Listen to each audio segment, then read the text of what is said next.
morning, everybody. Lovely Sunday morning here. I know you won't see this video for a few days, but I'm going to show you a very important test for you to do on your system. Okay, we're going to test the AC ripple in my system. Now, AC ripple varies as to what sort of load you have on, and also if you're running a 2-pole generator, the cheap ones, the AC ripple out of those going into your battery bank can be huge depending on the inverters you have. Okay,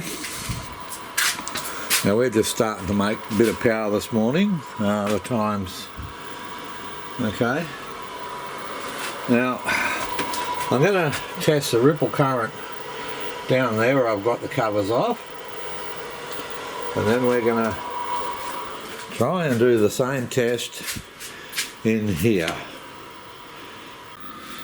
Alright, now if you're running a modified sine wave inverter, you need to set your volts to AC at 200 volts. You see, I just go down there to the positive, and on mine it tests all zeros, okay, at those settings. But on the modified, you will actually see a reading there. Alright, now because I'm running pure sine wave, I'm going to set mine at 20 volts, okay?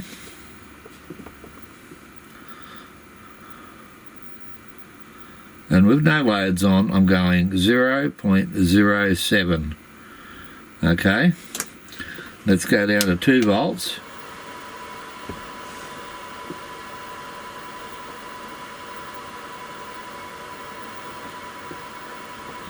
At 2 volts, I've got 0.0000. We'll just test that again. Okay. So I'm going to ask my wife now to turn the electric kettle on. We're going to set it back at 20 volts. Can you turn the electric kettle on, please?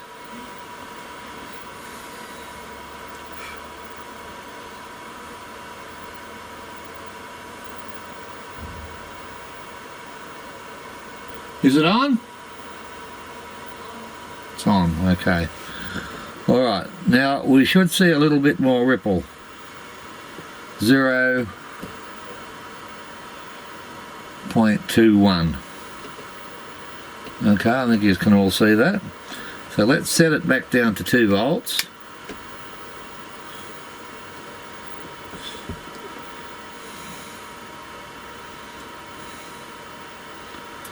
Okay. Alright, so 20 volts is where you want to test it. And we've got 0.22, which is absolutely fine. Alright, turn it off, please. And when she turns that electric kettle off again,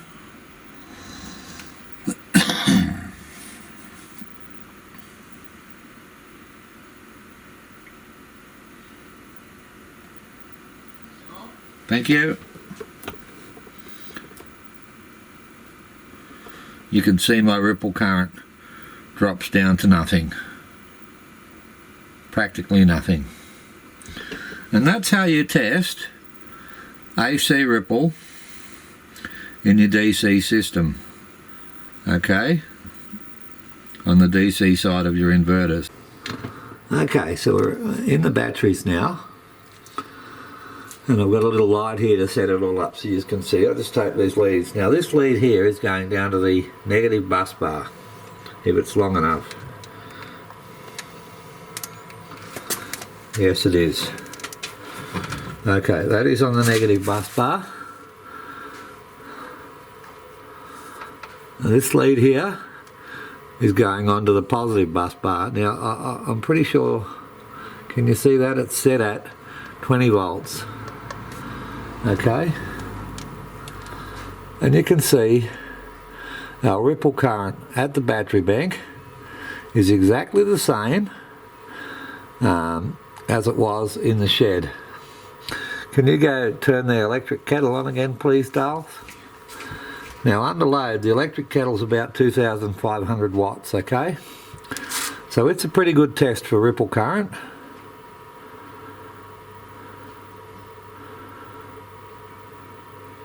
It's on. It's on. So at the battery bank, we got a ripple current of 0.10, which is really good. Really, really good. All right. So, to sum it all up, let me get the camera out. Sorry about that. All right, turn the little light off. Okay, so to sum it all up, there we go. Sorry about the wiggly wogglies.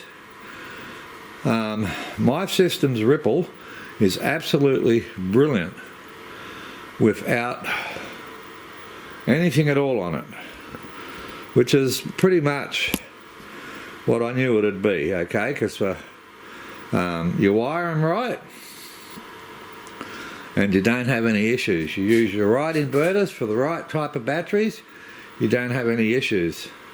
The biggest problem people have is just going and buying cheap inverters and thinking that one inverter is right for all sorts of batteries, and it's not. And then they use undersized wires. Undersized wires increase the resistance, which increases the ohms, which increases the AC ripple, okay, that goes to your battery banks. Inside your inverter you have capacitors. Alright, and they work really, really hard to give you a nice stable charge and everything else like that. Alright, but the more ripple current you have, the harder those things work. Alright, if you're using a 4 kilowatt unit and you're using it to its maximum, and you're using undersized wire, you're going to blow the MOSFETs, you're going to blow the capacitors, you're going to totally destroy the unit. Now, it's not the unit's fault, it's the operator's fault, the person that installed the system's fault, the person that used undersized wire, it's his fault. Okay, the person that used the wrong sort of fusing or circuit breakers. Alright, so that's it for the AC ripple in the DC side.